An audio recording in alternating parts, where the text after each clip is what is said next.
नीति आयोग के उपाध्यक्ष राजीव कुमार ने मंगलवार 22 मार्च 2022 को कहा कि आत्मनिर्भर भारत मिशन का मतलब बंद अर्थव्यवस्था का समर्थन नहीं है। उन्होंने कहा कि देश वैश्विक सप्लाई चेन और मूल्य श्रृंखला के साथ बेहतर तरीके से जुड़कर अपने लोगों के लिए अच्छे नतीजे हासिल कर सकता है।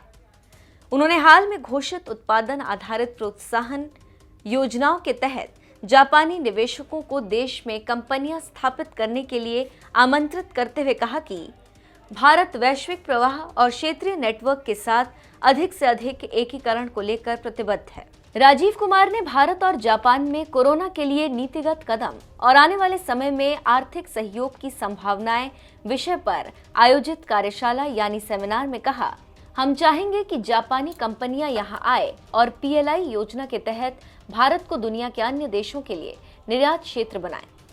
मुझे लगता है कि हमने जो कदम उठाए हैं उससे माहौल बना है। हम भारत में जापानी निवेश को आकर्षित करने के लिए जो भी आवश्यक होगा वो कदम उठाते रहेंगे। उन्होंने कहा, आत्मनिर्भर भारत के लिए उत्पादन आधारित प्रोत्साहन योजना प्रधानमंत्री की तरफ से कोरोना स्थिति से निपटने और हमारी अर्थव्यवस्था को फिर से पटरी पर लाने को लेकर उठाया गया कदम है। मैं इस प्रकार की किसी आशंका को दूर करना चाहता हूं कि ये बंद अर्थव्यवस्था की ओर कदम नहीं है। राजीव कुमार ने कहा कि भारत के लिए वैश्विक अर्थव्यवस्था व्यापार, सेवाओं, वित्तीय और तकनीकी पहलुओं के साथ अपने जुड़ाव से पीछे हटने का कोई सवाल ही नहीं।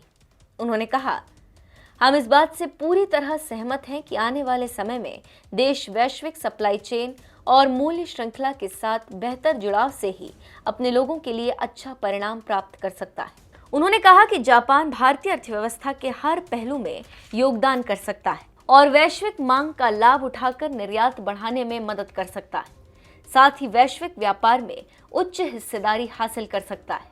स्वच्छ ऊर्जा की दिशा में उठाए गए कदमों पर बोलते हुए राजीव कुमार ने कहा कि इस दिशा में जापान ने पहले ही अग्रणी भूमिका निभाई है और ये भारतीय कंपनियों को ग्रीन अमोनिया की आपूर्ति करने के लिए आमंत्रित करने जैसा है। बता दें कि ग्रीन हाइड्रोजन के निर्माण में ग्रीन अमोनिया का विशेष महत्व होता है। कुमार ने कहा कि हमारा लक्ष्य अगले 10 वर्षों में 10 metric million ton green ammonia निर्यात करने का है।